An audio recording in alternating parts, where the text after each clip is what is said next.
السلام علیکم ګرانو مینوالو په نوې ویډیو کې درته هرکلی وایم. امید لرم چې روغ جوړ به وئ او د ژوند په مزو کې به وئ.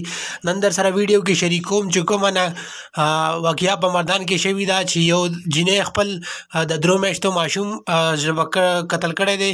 دا څنګه قتل کړی دی مکمل معلومات در سره په دې ویډیو کې شریک کوم.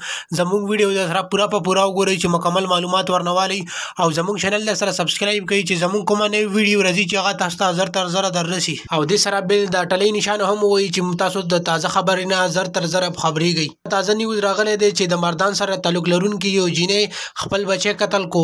آیا دا ویلې قتل کو؟ د اصل قتل کېدو وجه دا وه چې دا ماشوم بیمار و او د دې جینۍ 2 ماشومان پهله هم وفات شوي وو چې د کومو د وینې کینسر به و.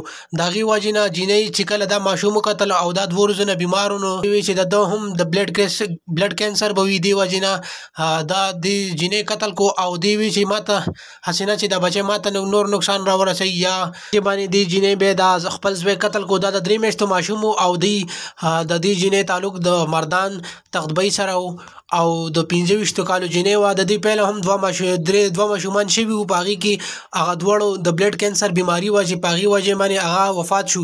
او دا ماشوم چې کله وشو د هغې نه بعد د 3 میاشتې بعد دا چې کله بیمار شو، نو د هغې نه بعد دې جینۍ وویل چې د 2 ورځې پهله بیمار و. نو دې جینۍ وویل چې د بلډ کینسر بیماری دی او د ما د نورو بچو وه، نو دا بیماری دته هم لګېدلي. په دې وجه باندې دی ځان کابو نه کو او دا ماشوم یې قتل کو. او جینۍ ډېر غټ جرم وکړو او زموږ پولیس ته هم دا درخواست دی چې آیا دې ته د سخت نه سخت سزا ورکړي، ځکه چې ډېر غټ ظلم یې وکړو چې د خپل د زړه ټوکړه یې قتل کا. او ملګرو زموږ ویډیو که تاسو خوښه شوي زموږ نورې ویډیوګانې لپاره زموږ چینل سره سبسکرایب. سلام.